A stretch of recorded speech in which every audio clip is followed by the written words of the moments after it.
نحمده ونصلي على رسوله الكريم اما بعد فاعوذ بالله من الشيطان الرجيم بسم الله الرحمن الرحيم رب اشرح لي صدري ويسر لي امري واحلل عقدة من لساني يفقهوا قولي ربنا زدنا علما. کتاب عیادت المریض وتشییع المیت والصلاة علیہ وحضور دفنہ ومکث عند قبرہ بعد دفنہ. مریض کی مزاج پرسی،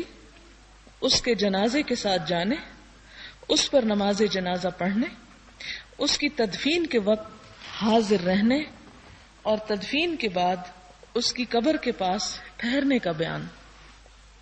عن البراء ابن عازب رضی اللہ عنہما قال امرنا رسول اللہ صلی اللہ علیہ وسلم بعیادت المریض واتباع الجنازة وتشميت العاطس وإبرار المقسم ونصر المظلوم وإجابة الداعي وإفشاء السلام. متفق علیہ. حضرت براء بن عازب رضی اللہ تعالی عنہما سے مروی ہے، فرمایا حضور صلی اللہ علیہ وسلم نے ہمیں بیمار کی مزاج پرسی، جنازوں کے ساتھ جانے، چھینکنے والے کے لیے یرحمک اللہ کہنے، قسم کھانے والے کی قسم پوری کرنے، مظلوم کی امداد کرنے، دعوت دینے والے کی دعوت قبول کرنے اور سلام کو عام کرنے کا حکم دیا. متفقن علیہ یعنی بخاری اور مسلم کی روایت ہے. اس میں بنیادی طور پر ان احکامات کا ذکر ہے، ان فرائض کا ذکر ہے جو ایک مسلمان پر دوسرے مسلمان کے حق کے سلسلے میں عائد ہوتے ہیں. عموماً ہمارے ہاں یہ خیال کیا جاتا ہے کہ ایک اسلامی زندگی بسر کرنے کے لیے صرف قرآن کافی ہے،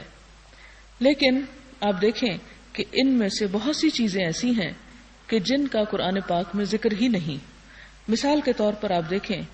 کہ مریض کی عیادت کا قرآن پاک میں حکم نہیں ہے، لیکن حضور صلی اللہ علیہ وسلم کی تعلیمات سے ہمیں یہ بات پتہ چلتی ہے. اسی طرح جنازہ پڑھنے کا کہیں نہیں لکھا ہوا کہ جب تم میں سے کوئی فوت ہو جائے تو جنازہ پڑھو، کہیں قرآن پاک میں اس کا حکم نہیں ہے. اور اگر انڈائریکٹلی عبداللہ بن ابی کے جنازے کے بارے میں آیات اتری بھی تو وہاں کوئی طریقہ نہیں بتایا گیا.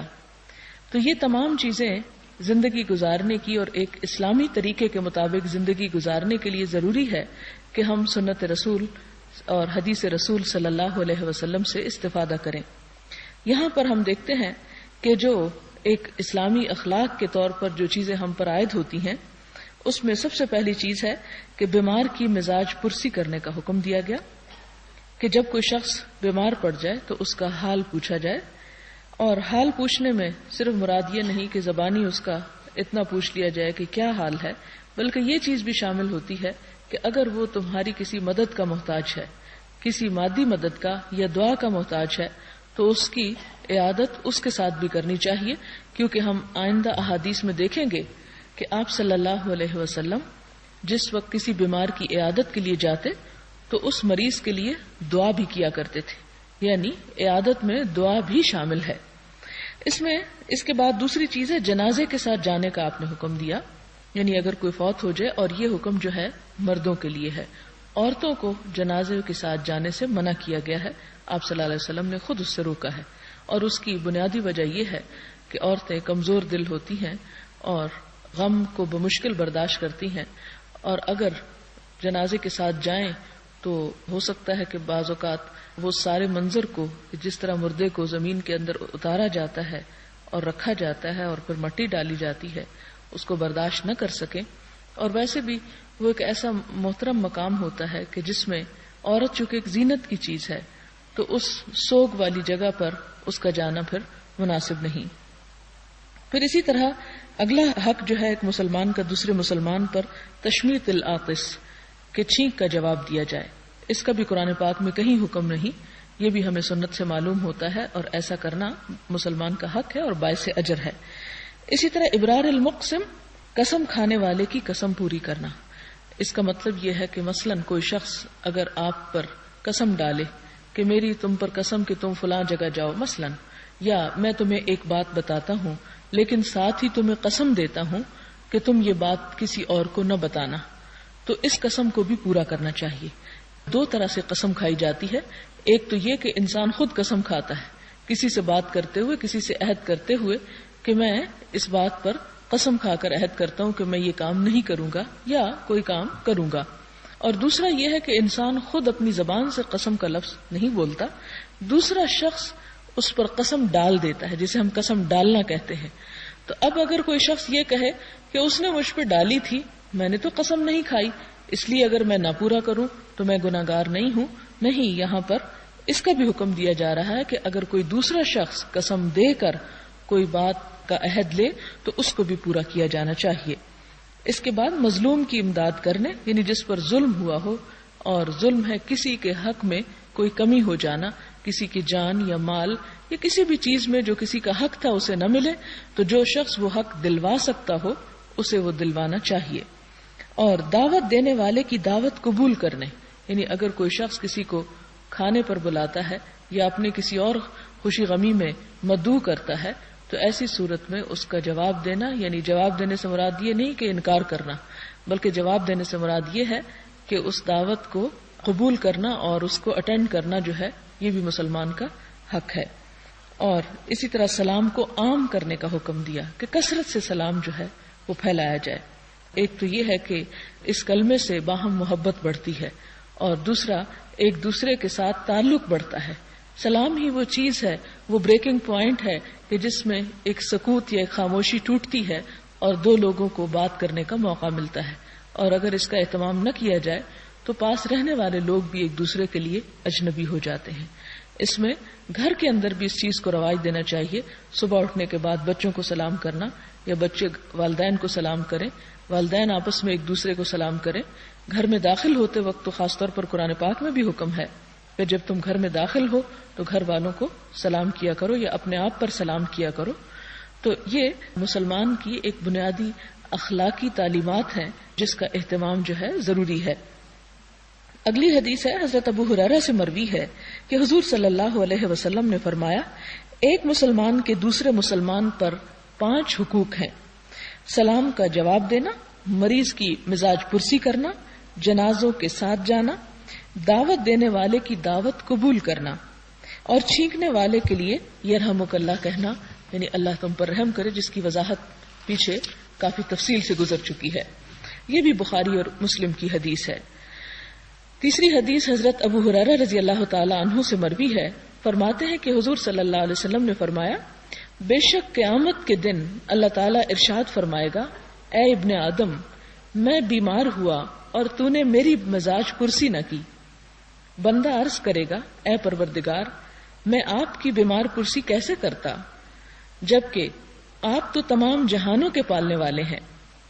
ارشاد ہوگا، کیا تجھے معلوم نہیں کہ میرا فلاں بندہ بیمار ہوا اور تو نے اس کی مزاج پرسی نہیں کی؟ کیا تو نہیں جانتا کہ اگر تو اس کی بیمار پرسی کرتا تو مجھے اس کے پاس موجود پاتا، یعنی اگر میرا قرب تمہیں چاہیے تھا تو تم اس کا حال پوچھتے۔ اے ابن آدم، میں نے تجھ سے کھانا طلب کیا اور تو نے مجھے کھانا نہ کھلایا۔ یہ اللہ تعالیٰ قیامت کے دن اس بندے سے کہیں گے کہ جس نے اللہ کے بندوں کو نہ کھلایا ہوگا۔ بندہ عرض کرے گا، پروردگار، میں آپ کو کیسے کھانا کھلاتا جبکہ آپ تو رب العالمین ہیں۔ ارشاد ہوگا، کیا تجھے معلوم نہیں ہے کہ میرے فلاں بندے نے تجھ سے کھانا مانگا اور تو نے اس کو کھانا نہیں کھلایا؟ کیا تو نہیں جانتا کہ اگر تو اس کو کھانا کھلاتا تو تو اس کا ثواب میرے پاس پاتا؟ اے ابن آدم، میں نے تجھ سے پانی مانگا اور تو نے مجھے پانی نہیں پلایا۔ بندہ عرض کرے گا، پروردگار، میں آپ کو پانی کیسے پلاتا جبکہ آپ تو رب العالمین ہیں۔ ارشاد ہوگا، میرے فلاں بندے نے تجھ سے پانی مانگا اور تو نے اس کو پانی نہیں پلایا۔ کیا تجھے معلوم نہیں کہ اگر تو اس کو پانی پلاتا تو اس کا ثواب تجھے میرے ہاں ملتا؟ گویا دوسرے معنوں میں اگر ایک انسان کسی کی عیادت کرتا ہے یا کھانا کھلاتا ہے یا پانی پلاتا ہے یا کوئی کپڑا پہناتا ہے تو وہ دراصل اس انسان پر احسان نہیں کر رہا ہوتا،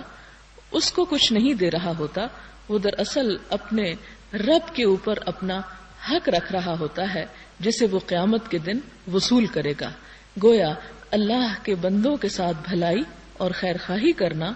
ایسا ہی ہے جیسا اللہ تعالیٰ کے پاس اپنی کوئی چیز امانت رکھنا، کہ جب انسان وہاں پر پہنچے تو اس کی جزا پا لے یا اس امانت کو واپس لے لے، یا اس وقت جب کہ انسان سب سے زیادہ ضرورت مند ہوگا اس وقت حاصل کر لے۔ اگلی حدیث حضرت ابو موسیٰ رضی اللہ تعالی عنہ سے مروی ہے،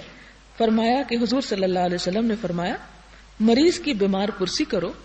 بھوکے کو کھانا کھلاؤ اور قیدی کو رہا کراؤ۔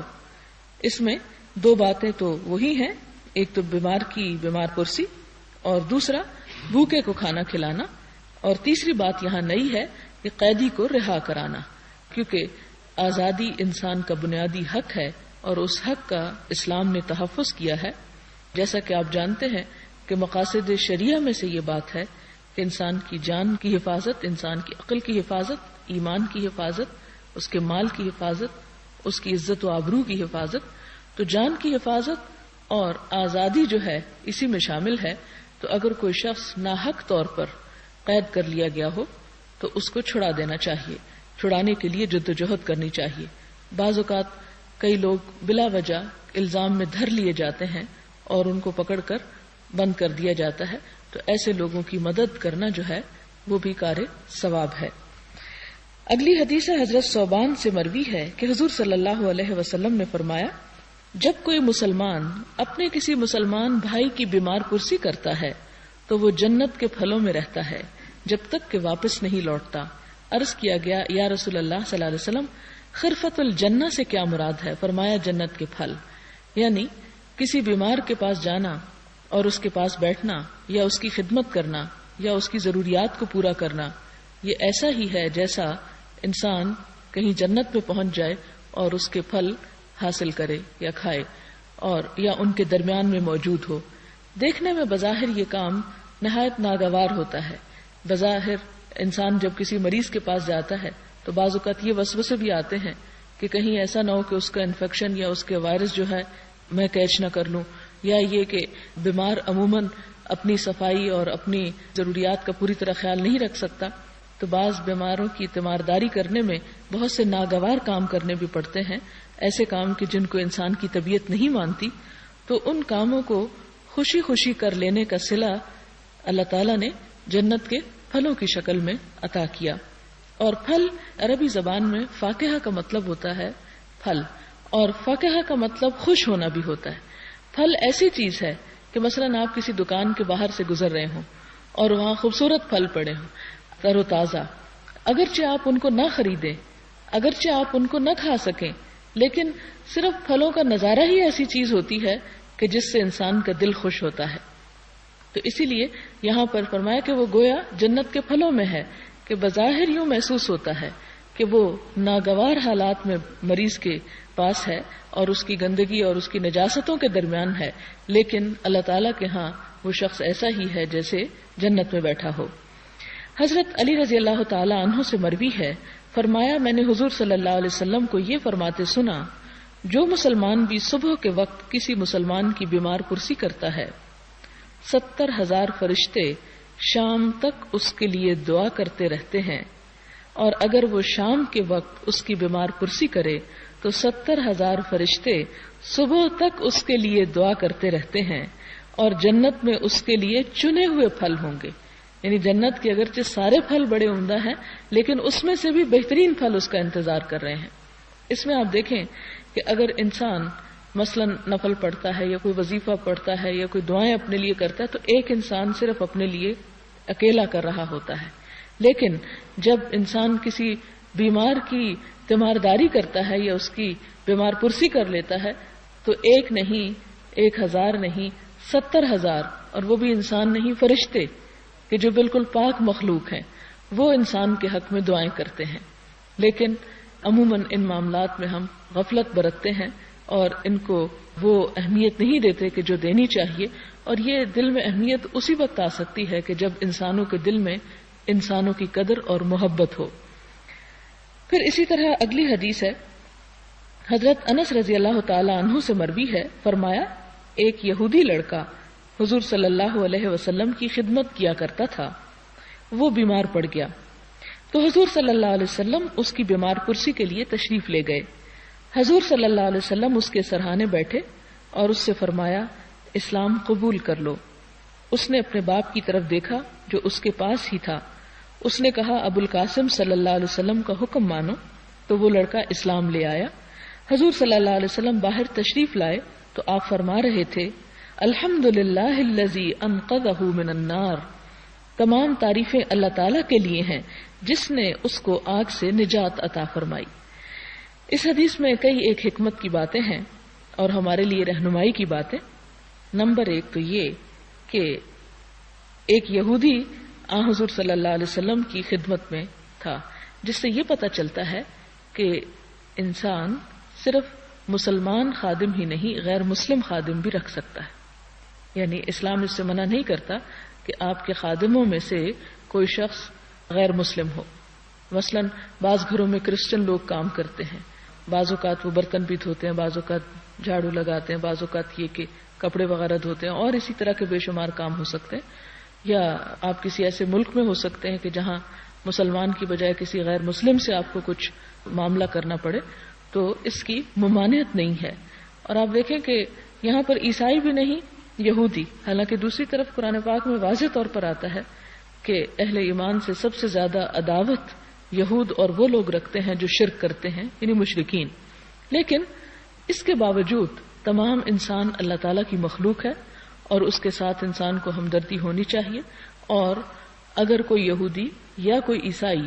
کسی مسلمان کے گھر میں خدمتگار کے طور پر کام کرتا ہے تو اس سے گھر ناپاک نہیں ہوتا، برتن ناپاک نہیں ہوتے، صرف شرط یہ ہے کہ وہ صاف ستھرا ہو.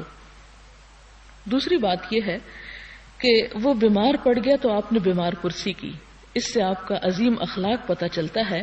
کہ آپ کی توجہ صرف مسلمانوں کے لیے نہیں تھی، غیر مسلموں کی بھی عیادت کیا کرتے تھے. لہٰذا ہمیں بھی غیر مسلموں کی عیادت کرنے میں، ان کی بیمار پرسی کرنے میں، اگر ان میں سے کوئی بیمار ہو جائے تو اسے عیب نہیں سمجھنا چاہیے یا اس میں کوئی گناہ کی بات نہیں ہے. اور پھر تیسری بات ہمیں یہ پتہ چلتی کہ آپ اس کے پاس بھی بیٹھ گئے. یعنی صرف یہ نہیں کہ کھڑے کھڑے حال پوچھا اور چلے گئے، بلکہ پاس بیٹھ گئے اور سرہانے کے پاس بیٹھ گئے اور اس سے فرمایا اسلام قبول کر لو. یعنی مسلمان کا کوئی کام بے مقصد نہیں ہوتا. اگرچہ غیر مسلم نوکر رکھنے کی ضرورت ہے، لیکن ساتھ ہی ان کا حق ادا کرنے کی کہ انہیں انسان اسلام کی طرف بلائے اور اسلام کی تعلیم بھی دے. اس میں آپ دیکھتے ہیں کہ خاص طور پر جب انسان بیمار ہوتا ہے تو اس کی توجہ اللہ تعالیٰ کی طرف زیادہ ہو جاتی ہے، اور خصوصاً اگر بیماری شدید ہو تو اس بچے کو بھی شاید یہی محسوس ہو رہا تھا کہ وہ نہ بچ سکے. آپ نے اسے اسلام کی دعوت دی تو اس نے اپنے باپ کی طرف دیکھا، کیونکہ چھوٹا تھا، شاید نابالغ ہو، تو اس کے باپ نے اسے اجازت دے دی کہ جیسا حضور صلی اللہ علیہ وسلم کہتے ہیں ویسا کر لو. تو اس نے فوراً اسلام قبول کر لیا. جس سے یہ پتہ چلتا ہے کہ ایسے مواقع پر جب کہ کوئی شخص بیمار ہو یا کسی مصیبت کا شکار ہو تو اسے اسلام کی تعلیم اور اسلام کی تبلیغ کرنی چاہیے. ہم دیکھتے ہیں کہ مسلمانوں کا یہ شعار جو حضور صلی اللہ علیہ وسلم کی یہ سنت کرسچنز نے اپنا لی ہے. ہمارے ملک میں ہر بڑے شہر میں کرسچن مشنری ہاسپٹلز ہیں جہاں پر کرسچنز جو ہیں صرف اپنے دین کی تبلیغ کی خاطر لوگوں کا علاج کرتے ہیں اور انہیں پھر علاج کے ساتھ ساتھ ہمز سناتے ہیں اور اپنی تعلیم سے بھی روشناس کراتے ہیں. مانسہرہ کے علاقے میں مجھے ایک ایسے ہاسپٹل کا پتہ چلا کہ جہاں پر یعنی کرسچن ہاسپٹل ہے، سارے وہیں سے یعنی باہر کے لوگ ہی اس میں کام کرتے ہیں اور وہ براہ راست مسلمانوں کو کچھ نہیں کہتے، صرف یہ کہ صبح کے وقت ارلی ان دا مارننگ تمام مریضوں کو وہ ہمز سناتے ہیں. اور جہالت تو ہمارے ہاں بہت ہے، اور یہ ہے کہ اللہ تعالیٰ کی تعریف خواہ کسی بھی زبان اور کسی بھی مذہب اور کسی بھی طریقے سے کی جائے انسان کے دل پر اثر انداز ہوتی ہے، اور شعر کا اثر انداز ہونا نثر کی نسبت زیادہ مانی ہوئی چیز ہے. تو اس میں بہت سے لوگوں کے بارے میں یہ پتہ چلا کہ وہ صرف اسی نمبر 1 حسن سلوک، نمبر 2 دل جمعی کے ساتھ علاج، اور نمبر 3 ان کے دین کی تبلیغ کی وجہ سے بہت سے لوگ کرسچنز بھی ہوئے ہیں. تو یہ کام تھا مسلمانوں کا کہ وہ انسانوں کی خدمت کرتے اور اس خدمت کے ذریعے اپنا وہ فرض ادا کرتے جو اللہ تعالیٰ نے ان پر عائد کیا، اور وہ کیا ہے؟ وَكَذَلِكَ جَعَلْنَاكُمْ أُمَّةً وَسَطًا لِتَكُونُوا شُهَدَاءَ عَلَى النَّاسِ کہ ہم نے تمہیں امت وسط بنایا تاکہ تم تمام انسانیت کے سامنے حق کی گواہی رکھو، حق کے گواہ بن کر کھڑے ہو جاؤ. لیکن ہم کسی اور کے ساتھ کیا معاملہ کریں گے جبکہ ہم اپنے ہی ہاسپٹلز میں اپنے ہی مسلمانوں کے ساتھ انسانیت سے کہیں نچلا سلوک کرتے ہیں، یعنی انسانوں کی سطح پر بھی ان سے ڈیل نہیں کرتے. اور ہماری دوائیوں میں جو ملاوٹ کی جا رہی ہے اور جس طرح مریضوں کے ساتھ ظلم و ستم ڈھایا جاتا ہے کہ کنٹامینیٹڈ سرنجز اور چیزیں جو ہیں وہ ان کے ساتھ استعمال کی جاتی ہیں، جس سے بعض اوقات اچھے بھلے مریض جو ہیں وہ بیماریوں کا شکار ہو جاتے ہیں، خطرناک بیماریوں کا. تو یہ ہم سب کے لیے لمحہ فکریہ ہے اور ہم سب کو اس کی طرف توجہ کرنی چاہیے. اور سنت صرف یہی نہیں کہ انسان نماز پڑھ لے یا نفل پڑھ لے یا اسی طرح مسواک کر لے، بلکہ یہ چیز بھی سنت میں شامل ہے کہ مریضوں کی خدمت کی جائے، اور نہ صرف خدمت کی جائے، ان کو دوا دی جائے بلکہ دعا بھی دی جائے اور اس کے ساتھ اسلام کی تعلیم بھی دی جائے. پھر اسی طرح یہ ہے کہ آپ صلی اللہ علیہ وسلم اس بات سے بڑے خوش ہوئے، یعنی جب اس نے اسلام قبول کر لیا تو فوراً باہر آئے اور لوگوں کو یہ خوشخبری سنائی کہ اللہ کا شکر ہے جس نے اس بچے کو آگ سے بچا لیا. اس سے آپ اندازہ کر سکتے ہیں کہ حضور صلی اللہ علیہ وسلم کے دل میں کتنی تڑپ ہوتی تھی کہ کوئی شخص آگ میں نہ جائے. جیسے کہ آپ کہتے ہیں کہ میں تمہیں پکڑ پکڑ کے کھینچ رہا ہوں اور تم ہو کہ آگ کی طرف بھاگے چلے جا رہے ہو. ہم اپنے دل کو دیکھیں، ہم بھی آپ ہی کی امت میں سے ہیں. کیا کسی غیر مسلم کو دیکھ کر ہمارے دل کے اندر یہ تڑپ آئی، یہ پریشانی ہوئی کہ اگر اس تک اسلام کی دعوت نہیں پہنچتی اور اسے ہم خیر کی بات نہیں بتاتے تو اس کا انجام کیا ہوگا اور کس سے پوچھا جائے گا؟ ہم سے پوچھا بھی جائے گا، اور دوسری طرف یہ کہ ہم اپنے پتھر دلوں سے یہ بھی پوچھیں اور ان میں یہ احساس جگانے کی بھی کوشش کریں کہ اگر غیر مسلم کفر کی حالت میں فوت ہو جاتے ہیں تو ان کا انجام پھر کتنا بھیانک ہوگا. کیا وہ انجام ہم اپنے لیے پسند کریں گے؟ اگر اپنے لیے پسند نہیں کرتے تو دوسروں کے لیے بھی پسند نہیں کرنا چاہیے اور ان کے ساتھ بھی پوری خیرخواہی کرنی چاہیے. اگلا باب ہے باب ما یدعى به للمریض، مریض کے لیے کس طرح دعا کی جائے. اب اس کا بھی طریقہ بتایا گیا، قرآن پاک میں اس کا کوئی طریقہ نہیں ہمیں بتایا گیا، سنت سے ہمیں اس کی تفصیل معلوم ہوتی ہے. پہلی حدیث ہے حضرت عائشہ صدیقہ رضی اللہ تعالی عنہا سے مروی ہے کہ جب کسی انسان کو بیماری کی شکایت ہوتی یا اس کو کوئی زخم وغیرہ آ جاتا تو حضور صلی اللہ علیہ وسلم اپنی انگلی اس طرح رکھ کر فرماتے. حضرت سفیان بن عیینہ راوی نے اپنی شہادت کی انگلی زمین پر رکھی، پھر اٹھائی اور پڑھا شروع اللہ کے نام سے، ہماری زمین کی مٹی ہم میں سے کسی کے لعاب سے ملتی ہے اور اس کے ذریعے ہمارے رب کے حکم سے ہمارے مریض کو شفا نصیب ہوتی ہے. یہ دم کرنے کا ایک طریقہ ہے، یعنی جب مریض کو کوئی خاص طور پر زخم آ جاتا یا کوئی بیماری ہوتی تو آپ صلی اللہ علیہ وسلم زمین پر اپنی شہادت یعنی یہ انگلی زمین پر رکھتے اور پھر اٹھا لیتے اور پھر یہ دعا پڑھتے. یہ دعا کیا ہے؟ بسم اللہ تربت اردنا بریقت بعدنا یشفى به سقیمنا باذن ربنا. تو یہ ایک دم کا یا ایک بیماری کو جھاڑنے کا ایک طریقہ ہے. یعنی اس سے یہ پتہ چلتا ہے کہ جسمانی بیماریوں کے لیے بھی دوائیوں کے ساتھ ساتھ دم وغیرہ کیا جانا چاہیے اور اس سے بھی فائدہ پہنچتا ہے. اب تو باقاعدہ اس پر ریسرچ ہو رہی ہے مریضوں کے اوپر کہ دعا کے ساتھ کس طرح انہیں صحت ہو سکتی ہے دوائیوں کے ساتھ ساتھ. اسی طرح حضرت عائشہ سے روایت ہے کہ حضور صلی اللہ علیہ وسلم اپنے اہل خانہ میں سے کسی کی بیمار پرسی فرماتے، اس پر اپنا دایاں ہاتھ پھیرتے، یعنی بیمار کے اوپر دایاں ہاتھ پھیرتے، ماتھے پہ رکھتے یا سر پہ یا بازو پہ یا جسم کے کسی بھی حصے پر، اور فرماتے اللہم رب الناس اذہب البأس اشف انت الشافی لا شفاء الا شفاؤک شفاء لا یغادر سقما. مطلب اس کا یہ ہے کہ اے اللہ، اے تمام انسانوں کے پروردگار، بیماری کو دور فرما دے، شفا عطا فرما، تو ہی شفا عطا فرمانے والا ہے، تیری شفا کے سوا کوئی شفا نہیں ہے، ایسی شفا عطا فرما جو بیماری کا نشان بھی نہ چھوڑے. حضرت انس سے روایت ہے کہ انہوں نے حضرت ثابت رحمت اللہ علیہ سے فرمایا، کیا میں تمہیں حضور صلی اللہ علیہ وسلم والا دم نہ کروں؟ انہوں نے عرض کیا ضرور کیجئے. حضرت انس نے دعا کی،